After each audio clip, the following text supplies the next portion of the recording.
istruzioni. Facile, no? Va ora in onda Rebelot.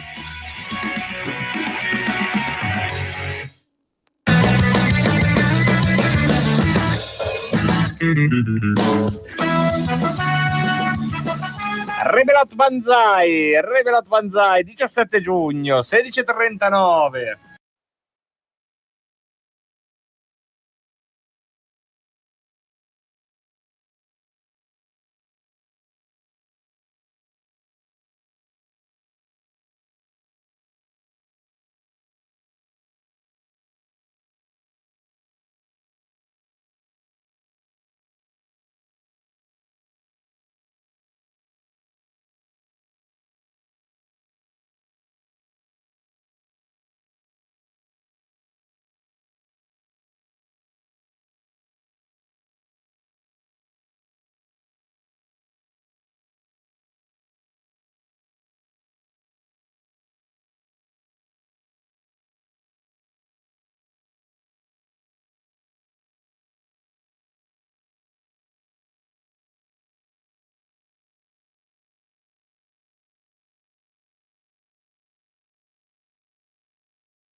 Basta andare su Google, digitare radiopadania.org e lì ci sono tutte le indicazioni per abbonarsi. È facile, è intuitivo, non costa praticamente niente, 8 euro al mese che vi scaliamo gentilmente dal vostro conto corrente e non ve ne accorgete neanche. E per noi fa la differenza perché ci riempite di soldi, ci date la possibilità di contarvi, di andare dagli sponsor e dire noi abbiamo centinaia di migliaia di milioni di miliardi di abbonati. Anche se io allo sponsor non direi queste cose, direi solo noi abbiamo l'abbonamento di Stefano del Brembo e tu? Basta e avanza lo Stefano del Brembo.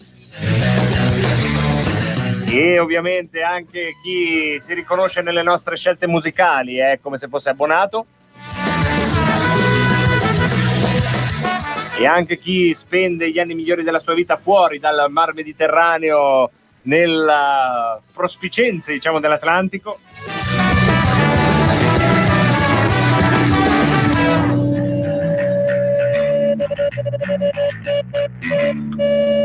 Raul da Cesano Maderno è il primo ad accreditare i suoi 5 punti. Fatelo in questi secondi perché tra poco parte invece la manche vera e propria dell'affeziogino. Allora, Raul da Cesano è un abbo affezionato, mettiamolo qui perché poi vuol dire che partirà sempre da +5, mentre sull'altra colonnina scriviamo affezio 17 e 21 che sono i giorni di questa settimana. Parte già da 5 punti quindi Raul da Cesano Maderno. Mi sembra che anche lo Stefano del Brembo ci aveva fatto vedere il suo talloncino, ma nel casino generale me lo sono perso. Grazie Stefano. Allora Stefano e Raul partono già da 5. Approfittate di questi secondi per mandarci la foto del vostro abbonamento o una prova come ha fatto Raul, cioè lo screenshot grazie sottoscrizione abbonamento con attivazione del servizio a debito SDD. Questo è proprio la pistola fumante però se ce l'avete anche in altro modo, se volete mandarci una schermata diciamo anche meno precisa, va bene lo stesso, quel che ci avete, la foto della ricevuta, la foto della mail, il video di voi che telefonate, il video di voi che vi abbonate, vale per l'Affezio Giro. Potete comunque partecipare tutti all'Affezio Giro. Eccolo qui che è arrivata anche la prova provata, l'avevo detto dello Stefano, lo sapevamo, ed eccola qui la prova provata. E bastano infatti anche quello che mi ha mandato lo Stefano, che è come si dice, ti ringraziamo per quella roba lì che ti esce dal sito. Esatto, grazie Stefano. Allora Stefano e Raul da Cesano Maderno partono a quota +5, che è come se avessero già vinto entrambi una manche. Vedo che non ci sono proteste da parte dei non abbonati, bravi, giusto, perché qui abbiamo dispensato fortuna gratis anche fin troppo. Adesso è ora di quantificare, monetizzare un po' la fortuna, e quindi audaces ma anche generoses fortuna Juvat. L'Affezio Giro di oggi, mano allo smartphone al 346 64 277 56. È un Affezio Giro che riguarda Radio Padania, non ci sono risposte esatte, quindi vince il più veloce. Quello che vi chiediamo oggi è per SMS o WhatsApp al 346 64 277 56, scriveteci il vostro nome e il nome dell'ospite di Radio Padania, di qualsiasi trasmissione che preferite. 346 64 277 56. Se volete gareggiare basta scrivere il nome per essere più veloci, poi nel WhatsApp successivo magari ci spiegate anche perché. Sì, è un altro modo per continuare a parlare di noi anche questa settimana nella prima parte, ma per avere anche un po' di dialogo con voi, seppur in forma di gioco, per capire che cosa funziona, che cosa non funziona, che cosa apprezzate e cosa non apprezzate. Oggi è la volta degli ospiti che avete già sentito, ospiti che sono già passati in diretta su Radio Padania. Mi raccomando, questa è la question di oggi. 346 64 277 56. Grazie a Raul da Cesano Maderno che scrive Pinti è un conduttore, almeno così mi pare, non è ancora stato ospite, però Raul non è buona la tua risposta, ma io ti posso dire che una volta, che presto, non so quanto presto, ma io sto lavorando per avere qui in studio con noi ospite proprio Marco Pinti. Una puntata che voglio fare speciale con lui perché vedo che interessa. Grazie a Raul da Cesano Maderno, un giorno ve lo porto in diretta. Ci sto lavorando perché poi lui non è mai il momento, no? Sapete, un po' quelli lì che sono nel loro mondo, non è mai il momento di avere gli dico ma vieni, no? Ma vieni una volta, guarda che cioè, figurati, poi ci conosciamo da una vita io e Marco Pinti, vieni in diretta, facciamo due risate, spieghiamo, parliamo un po', e lui non è il momento, c'ha da fare, non si capisce mai cosa fa, sempre va, quei personaggi lì, però lasciatemelo dire, io lo conosco da una vita, adorabile. Poi vediamo chi è. Borghi, primo classificato è Mattia Davarese che ci dice Borghi, evergreen di Radio Padania. Possiamo dire anche che abbiamo iniziato insieme a BioBlue qui ad ospitarlo 5 anni fa. Arriva primo Mattia Davarese che quindi prende i 5 punti, poi il gatto Silvestro non è mai stato come si dice intervistato, quindi non vale. E ancora c'è chi dice Cosmo, uno dei nostri ascoltatori, chi è che è Michele da Verzuolo. Però Michele, la domanda è ospiti che avete già sentito o una volta o più volte. Arriva secondo Fabrizio da Sabio Chiese, quindi visti tanti fuoripista, dicendo Rinaldi e Bagnai, nel suo caso Rinaldi e Bagnai. E poi Vittorio Sgarbi arriva terzo, lo Stefano del Brembo con Vittorio Sgarbi, Stibr Sgarbi che è stato ospite questa mattina. Ospiti che sono stati già ospitati nelle nostre trasmissioni e che a voi piacciono tantissimo, quelli che quando il conduttore dice oggi abbiamo in diretta con noi questo Tizio Caio, voi dite che bello, c'è Tizio Caio, e vi mettete lì ad ascoltare perché che bello, sai, oggi Pellegrino aveva Tizio Caio e io Tizio Caio proprio proprio pendolo dalle sue labbra, che avete già sentito su questa radio, quindi gente che fa parte diciamo dei nostri aficionados opinionisti. Blondet per Raul da Cesano Maderno, dice Blondette, che è un altro dei nostri ospiti storici. Quanti anni è, chiedo a Giulio Cesare Carnelli, che Blondet sono almeno 10 anni che gira da queste parti. C'è chi dice Renzi è il nostro tabaccaio di Vimodrone, ma non è mai stato sentito da queste parti. C'è chi dice Cainarca, Luisa da Cremona. Luisa, forse prima ti ho confuso quando parlavo di Marco Pinti a portare in diretta, però Cainarca non è ancora un ospite di Radio Padania. Stiamo parlando degli ospiti, quelli che noi conduttori sentiamo la voce di questo, la voce di quello. Chi è quello che proprio vi piace tanto? C'è chi ci sta scrivendo chi vorreste sentire, che però generalmente non viene sentito. Quella sarà una puntata dei prossimi giorni. Oggi gli ospiti che già sentiamo ogni tanto, chi vorreste sentire di più?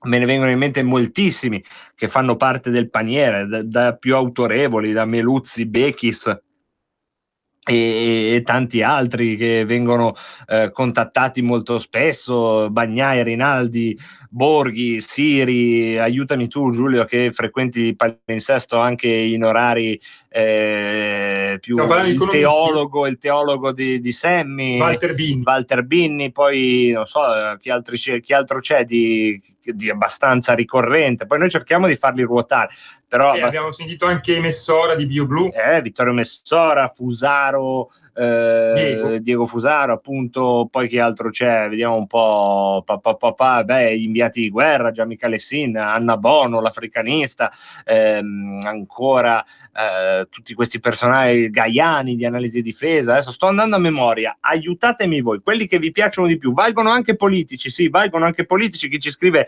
Zanni, Galli, va benissimo, tutto compreso.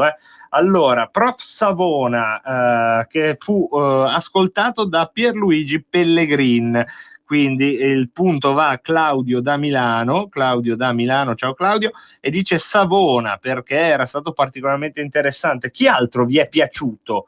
C'è chi dice la Chienge, no, la Chienge non l'abbiamo mai sentita, mi pare. Abbiamo sentito anche Giancarlo Blangiardo, che adesso è il presidente dell'Ista. Sì, esatto. C'è altro chi ci scrive qua. Galli, Zanni, Rinaldi, ma non ti firmi, attenzione, Borgonovo e Capezzone anche vengono citati. E ancora e sempre il tabaccaio che dice ok, ma se sentiamo sempre gli stessi, ce la cantiamo e ce la suoniamo, al tabaccaio piacciono quelli contro. È molto interessante perché noi con giudizio ci capita di sentire anche persone che sono contrarie, lontane, avverse alla Lega, e devo dire che in quei casi la reazione è duplice. Da una parte c'è chi apprezza, dall'altra riceviamo puntualmente dei messaggi di persone che dicono ma anche su Radio Padania dobbiamo sentire Tizio del PD, Caio del PD. Poi noi facciamo la nostra scelta a prescindere, no, dai commenti, però a prescindere fino a un certo punto, perché ci deve essere un rapporto tra chi ascolta e chi parla, e la questione dell'abbonamento è sempre un buon pretesto. Abbiamo chi ci dice Marco Della Luna, è un amico che non si firma e gli piace molto Marco Della Luna, che è un ospite di Pellegrini di solito, se non ricordo male. E poi Roberto Castelli ci dice Graziella, che anche lei dice insomma la sua. E poi Marisa ama Fusaro. E poi Riccardo Ruggeri, a me manca, è un ospite di Semmi forse, no? Di Cainarca, Riccardo Ruggeri. E ancora l'avvocato della famiglia Mastropietro, tra quelli che ci scrivete. E niente, sempre Luisa da Cremona che dice che io dovrei intervistare Cainarca così diventa un ospite. Va bene, te la sei cavata. E poi Siri è un altro dei nomi che vengono citati in maniera più ricorrente. Se volete avete ancora un po' di tempo per dirci chi vi piace sentire in diretta. Chi sono? Fate mente locale un attimo. Tanto dal punto di vista agonistico abbiamo 5 punti per Mattia Davarese, 3 per Fabrizio e 2 per lo Stefano del Brembo. Classifica generale vede in testa lo Stefano del Brembo con 7. Ma Raul da Cesano Maderno ne prende 1 e Claudio da da Milano ne prende uno, gli altri si qualificano dopo, ma questo è solo l'agonismo dell'Affeziogiro. Se vi vengono in mente altri, chi sono gli altri ospiti che vi piacciono qua a Radio Padania? Quelli che già abbiamo sentito almeno una volta. Poi nei prossimi giorni parleremo anche di quelli che non abbiamo mai sentito o sentito talmente raramente che insomma non fanno testo. C'è chi dice Librandi, per tornare alle vecchie glorie del Caterpillar.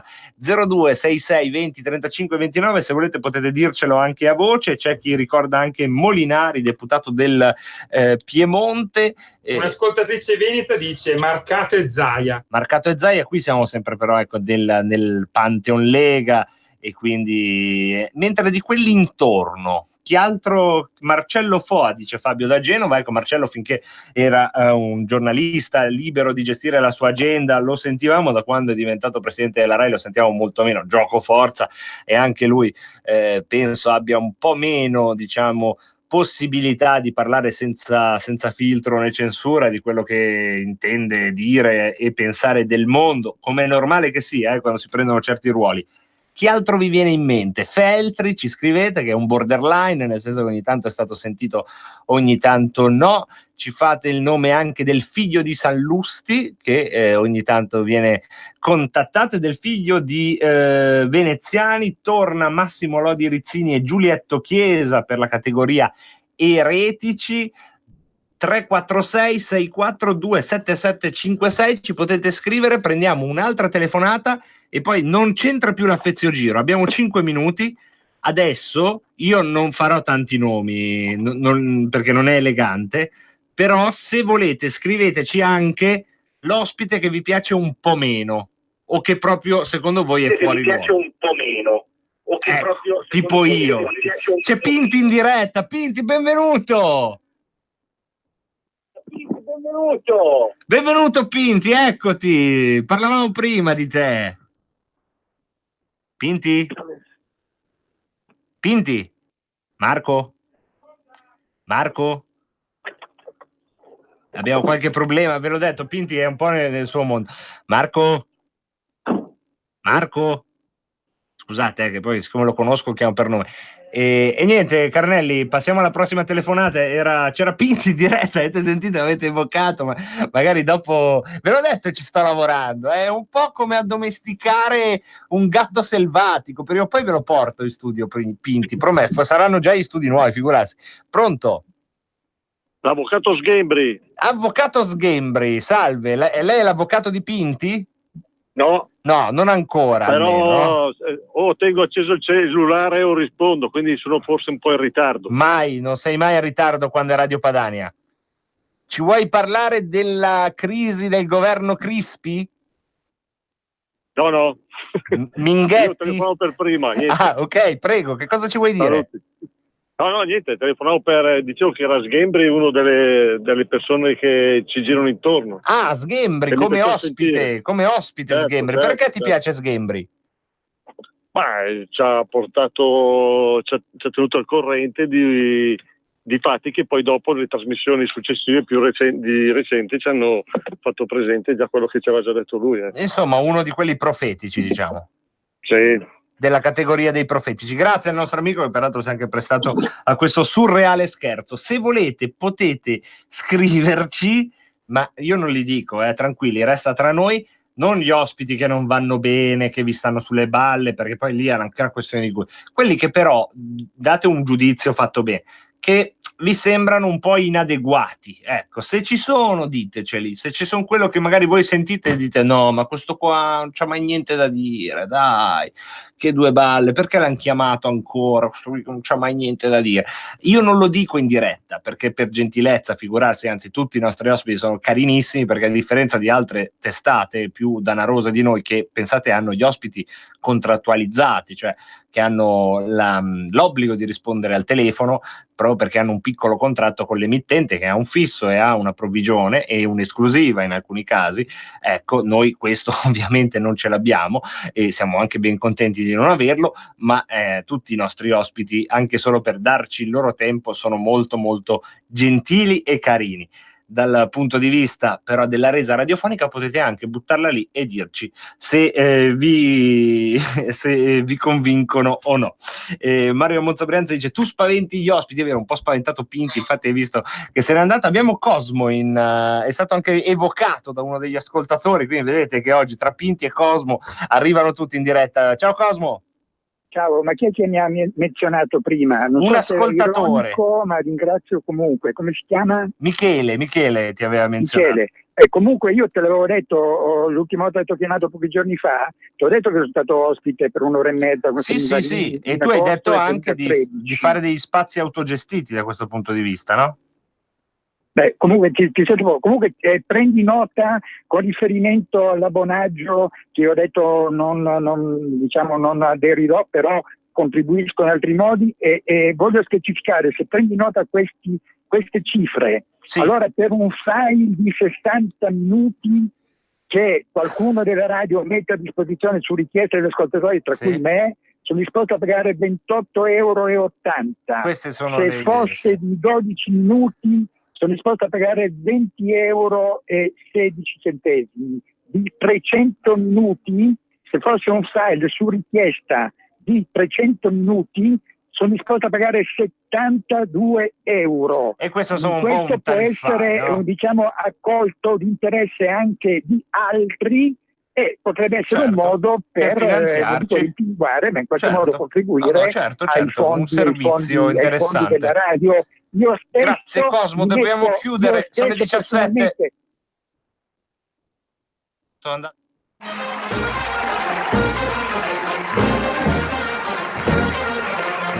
Ciao a tutti, sono Gabriella Monti in diretta da Radio Padania Libera con la trasmissione Mi ritorni in mente. Ci siete? Stupidella, non capisci, lui ti vuole ancora bene. Tesoro, ballando mai baciata, senti stordita, preoccupata. Ogni martedì dalle ore 15 con Gabriella Monti. Bacini, bacetti e baciotti.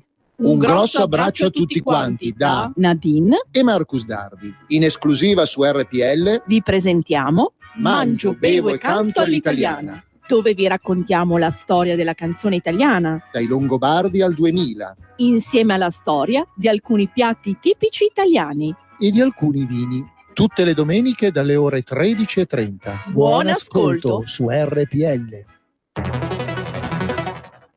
Adesso va a destra, 300 metri dritto, poi il semaforo.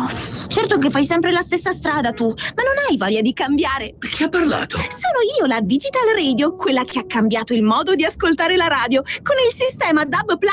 È ora di cambiare. Vivi tutta la magia della Digital Radio. Se stai per cambiare auto, chiedila con il sistema DAB+. Dal 2019. In tutte le auto nuove. Dibidi dobidi DAB.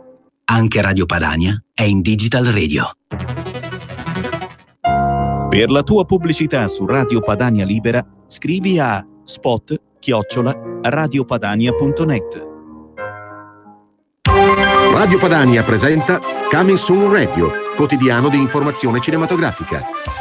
La bambola cult che ha sconvolto intere generazioni torna al cinema più terrificante che mai. E ora vuole giocare con te. Dobbiamo fermarlo! Dai produttori di It, La bambola assassina, dal 19 giugno al cinema, in anteprima mondiale. Buonanotte, Andy. La situazione non è buona, Richard. Probabilmente ti rimangono 6 mesi. Rompi le regole. D'ora in poi faremo le cose in modo decisamente diverso. Vivi il presente. Voi avete un'occasione. Afferratela, fate la vostra. Con il candidato all'Oscar, Johnny Depp, arrivederci professore. Dover dire addio sarà complicato. Dal 20 giugno al cinema. Amici, ora faremo un viaggetto. Vacanza! Disney e Pixar presentano Forky è il giocattolo più importante che Bonnie abbia al momento. Allerta! Jessie, Andy, Buzz, Bo, Rex, Mr. Potato. Insieme in un'avventura straordinaria firmata Disney e Pixar. Salviamo un pocchetto. Toy Story 4 dal 26 giugno al cinema. Tratto da un'indimenticabile storia vera. Ci sono momenti in cui lo guardo, questo ragazzo che ho cresciuto, che credevo di conoscere profondamente, e mi domando chi sia. Steve Carell, Timothée Chalamet. Ho ancora una famiglia. Voglio che siano fieri di me. Beautiful Boy, dal 13 giugno al cinema.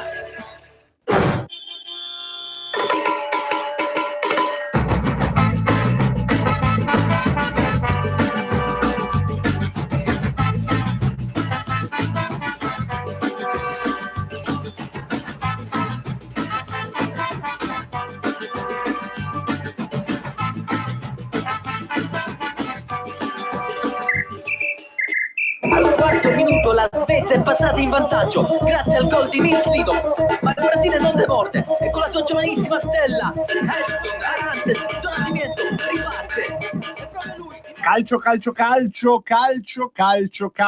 con la redazione di cartacantaweb.it con Andrea Dattrino. Ciao Andrea.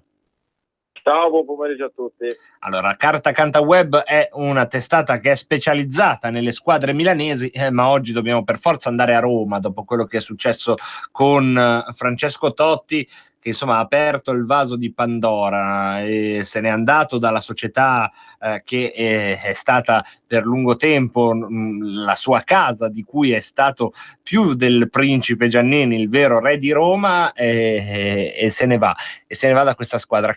Che cosa è successo? Come si può arrivare a questo punto, cioè di una bandierissima come Totti che se ne va dalla squadra di cui era difficile distinguere, no? Dove finiva la Roma, dove iniziava Totti fino ad oggi.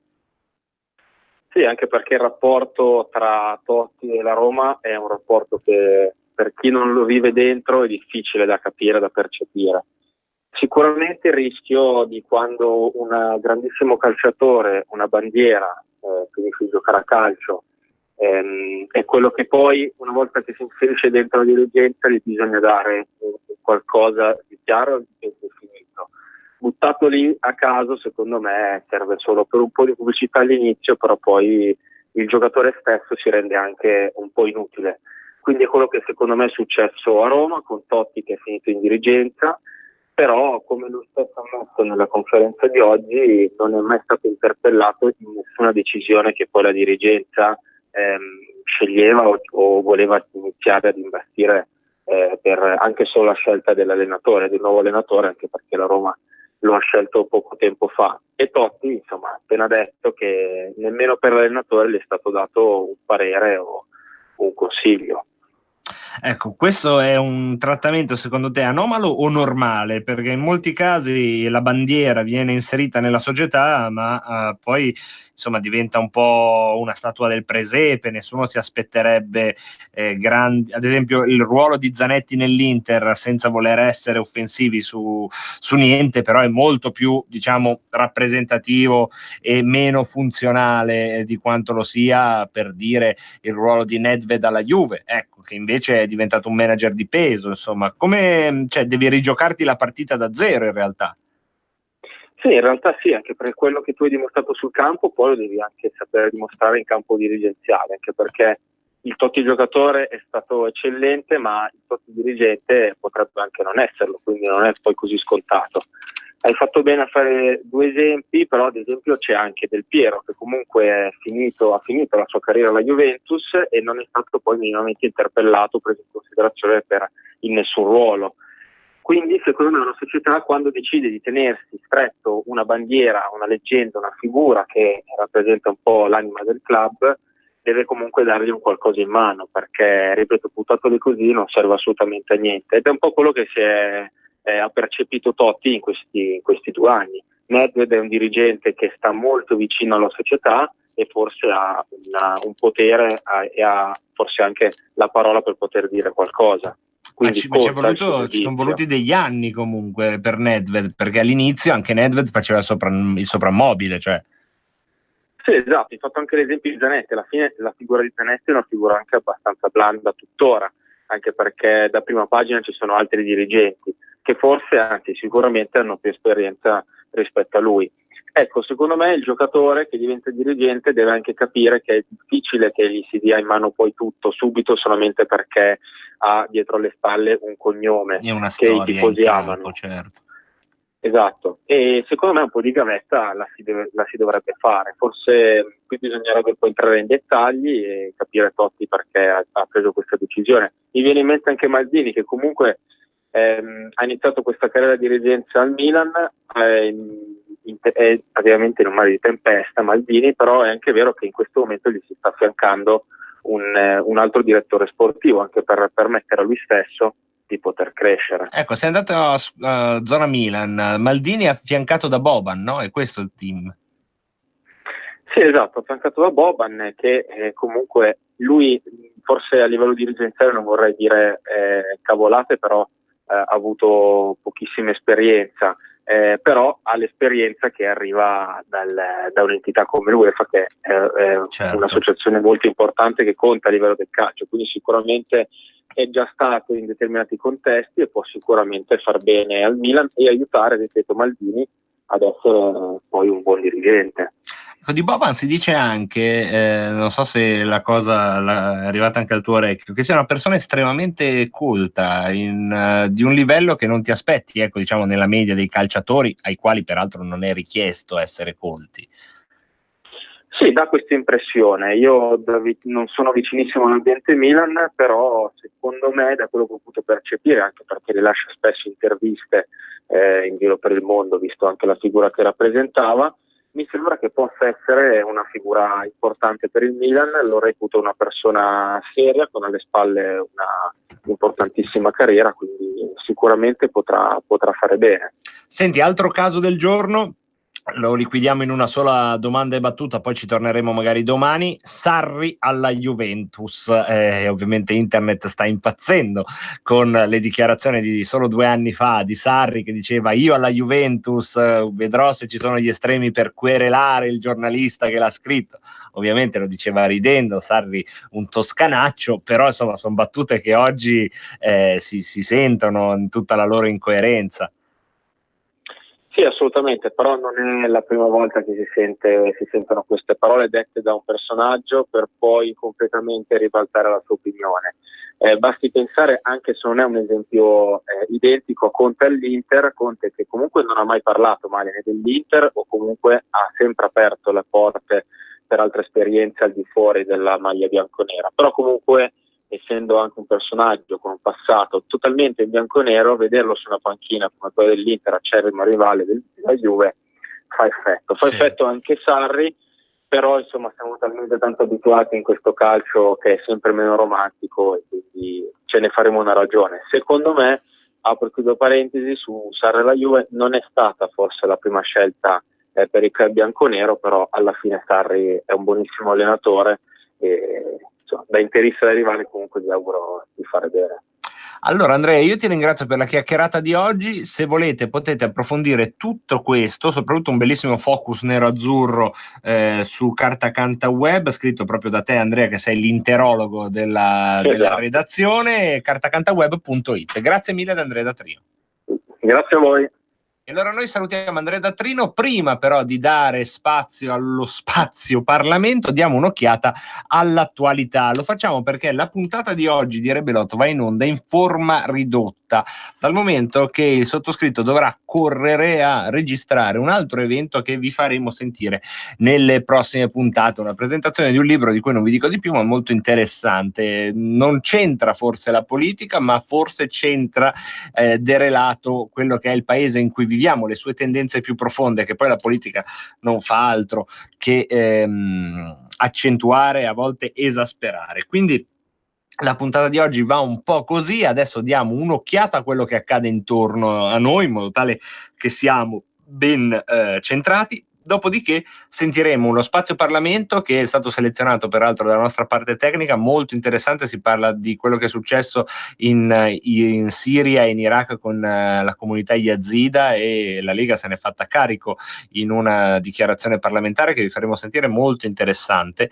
Mentre tra le 17.30 e le 18 vi faremo sentire un medley di ultime apparizioni televisive di Giulia Bongiorno, del ministro Giulia Bongiorno, e poi una bellissima intervista di uno degli ospiti che avete citato prima nel top dei nostri amici, Antonio Rinaldi, ospite di Vittorio Messori, forse Claudio Messora. Vittorio Messori è uno scrittore e uno storico di origine di orientamento cattolico. Al momento non ha ancora intervistato Rinaldi, ma le vie del Signore per l'appunto sono infinite. L'ha intervistato Claudio Messora, che è un altro, diciamo, basta cambiare, vedi, una vocale, una consonante, vedi che cosa succede. Quindi dicevo, adesso vi faccio una panoramica di quello che succede intorno e poi questo è un po' il menù del pomeriggio insieme. Partiamo dall'Ansa.it. C'è un normale allarme sulle condizioni di Camilleri, normale perché insieme ad Elena Ferrante, ma senza poter fare nemmeno questi accostamenti, Camilleri è da anni lo scrittore più letto in Italia, stiamo parlando di milioni di copie, e quindi possiamo dire il più autorevole dal punto di vista del pubblico successo scrittore italiano. È ricoverato a Roma in condizioni gravi per un arresto cardiocircolatorio, quindi c'è grande attenzione su questo fatto ed è diciamo più che giustificata, ecco, anche dal successo popolare di questa penna siciliana. Seconda notizia, messaggio di Conte, del Premier Conte a Bruxelles: no al primato della finanza. Quindi ha risposto il Premier Conte alla lettera in cui Bruxelles, insomma, preveniva l'Italia sulla possibilità di una manovra bis oppure di una procedura di infrazione per debito. Ecco, Conte ha risposto a Bruxelles dicendo no al primato della finanza sulla vita reale. Ne abbiamo appena parlato, l'addio di Totti alla Roma, mi volevano fuori e ci sono riusciti. Ancora andiamo in Sardegna, dove Alghero e Cagliari vanno al centrodestra, Truzzu sindaco a Cagliari. C'è anche il primo sindaco della Lega in Sardegna, ne parleremo probabilmente nella puntata di domani. Al momento vi basti sapere che è il sindaco di una piccola località fatta da circa 800 abitanti. È una piccola località che adesso andiamo a trovare.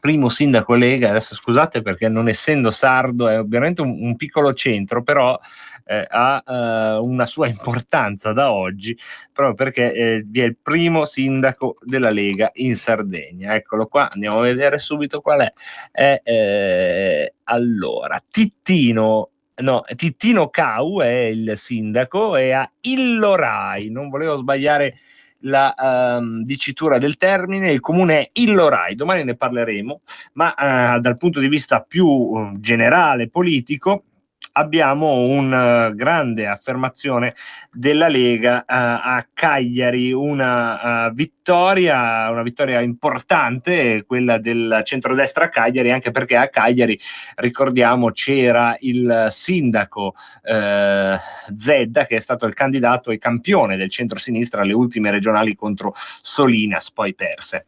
Matteo Salvini, che oggi è a Washington e dagli Stati Uniti, dice: nell'Unione Europea noi non restiamo solo per le briciole, insomma, pari dignità reclamata anche da oltreoceano da parte di Matteo Salvini, che appunto sta facendo incontri di altissimo vertice negli Stati Uniti.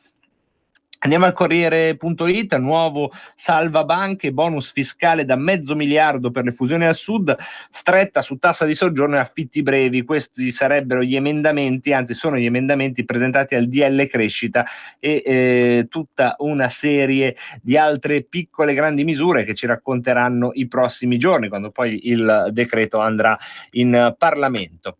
Il PD dà spazio anche alle correnti nel PD, la pace è finita e la Boschi guida la resa dei conti all'interno del Giglio Magico, come veniva chiamato e come tuttora viene chiamato, il cerchio di persone più vicine a Matteo Renzi. Questa è la principale notizia diversa rispetto a quelle che vi abbiamo letto prima sul Corriere, mentre Repubblica dà anche qui spazio a molti temi. Tra questi c'è la Sea-Watch, il porto sicuro è l'Italia, dicono ancora dal bordo della nave, una nave che è ancora nel Mediterraneo, nonostante ci siano state, diciamo, delle chiarissime parole e non solo, anche degli atti ministeriali e un decreto quasi ad hoc da parte del governo italiano che ha intimato di non raggiungere le acque territoriali italiane. Quindi insomma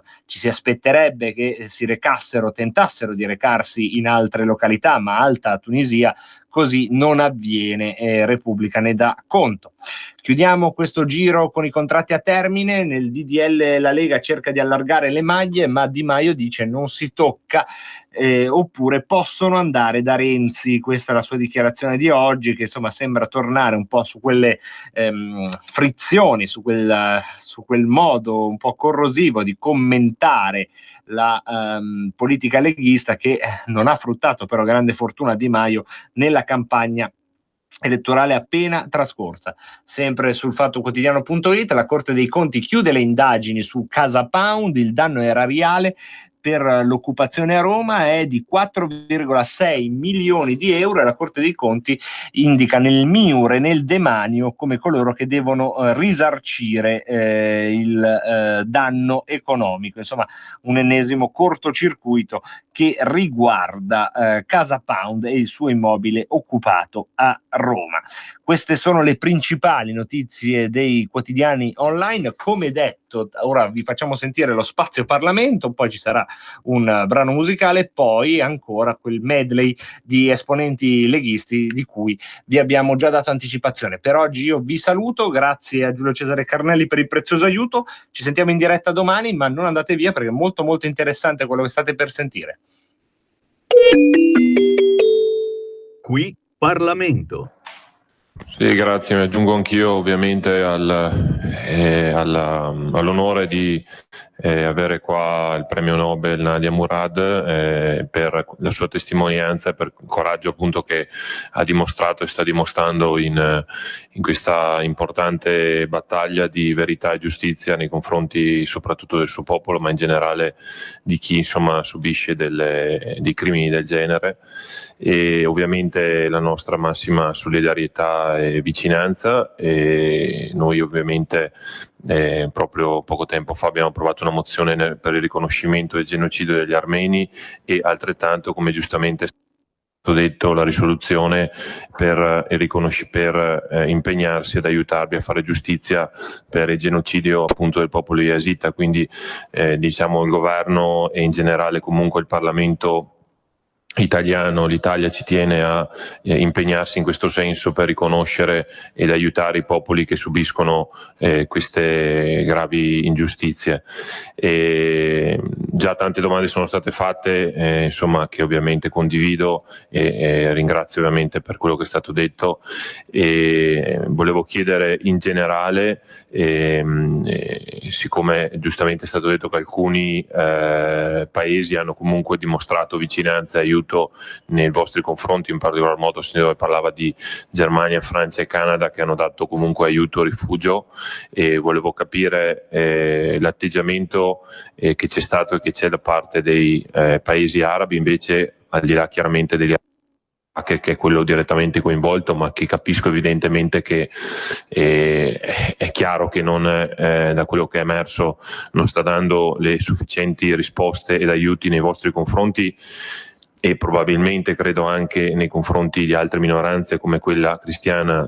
Voi mi diceva giustamente eravate 500.000, siete stati ridotti a un numero sicuramente esiguo rispetto a questo, i cristiani erano 1 milione e sono circa rimasti in 100.000, quindi è evidente insomma come le minoranze sono state quelle più diciamo che hanno subito questa grave impatto distruttivo da parte dell'ISIS. Volevo capire i paesi arabi e la Lega Araba come si sono comportati nei vostri confronti, se avete trovato da parte di qualche paese in questo senso comunque un aiuto, un'accoglienza o meno, e se ritiene che il fondamentalismo islamico o che dir si voglia alla base dell'ISIS sia ancora un pericolo all'interno non solo chiaramente dell'Iraq, ma in tutti i paesi dove potrebbe e può radicarsi, vedersi la Libia vicino a noi,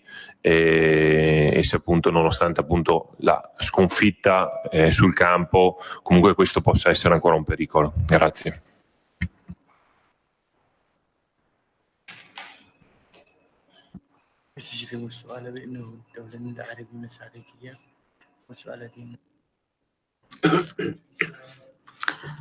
Da parte dei paesi arabi, per la ricostruzione del Sinjar e del sostegno agli Yazidi non posso parlare di grande sostegno ricevuto, soprattutto per le vittime dello schiavismo sessuale. Non mi sembra che non ci sia stata alcuna forma di sostegno. Il Kuwait mi ha ricevuto un paio di volte e ha mostrato sostegno alla mia causa. Anche l'Egitto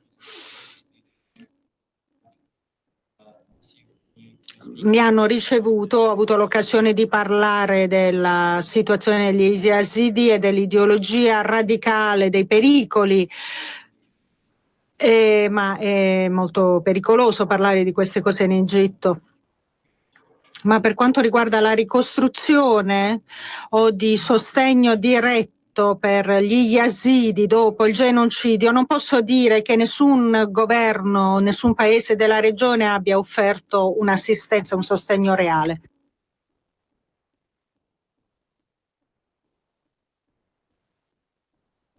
Periodo.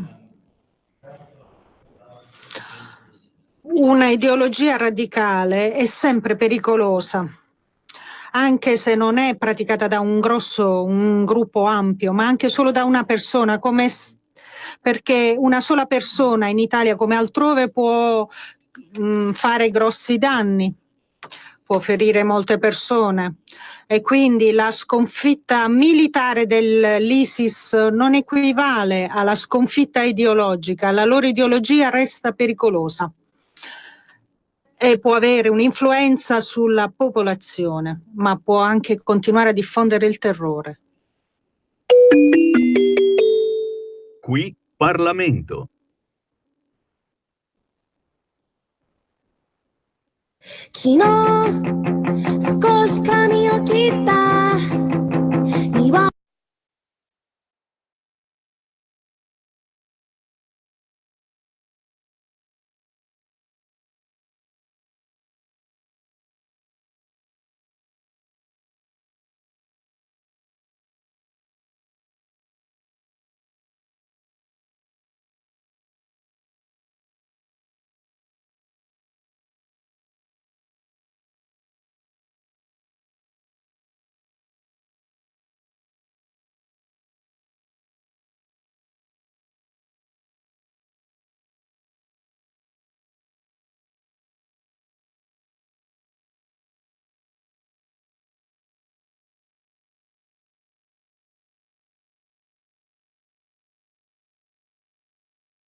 suite, je n'en veux pas.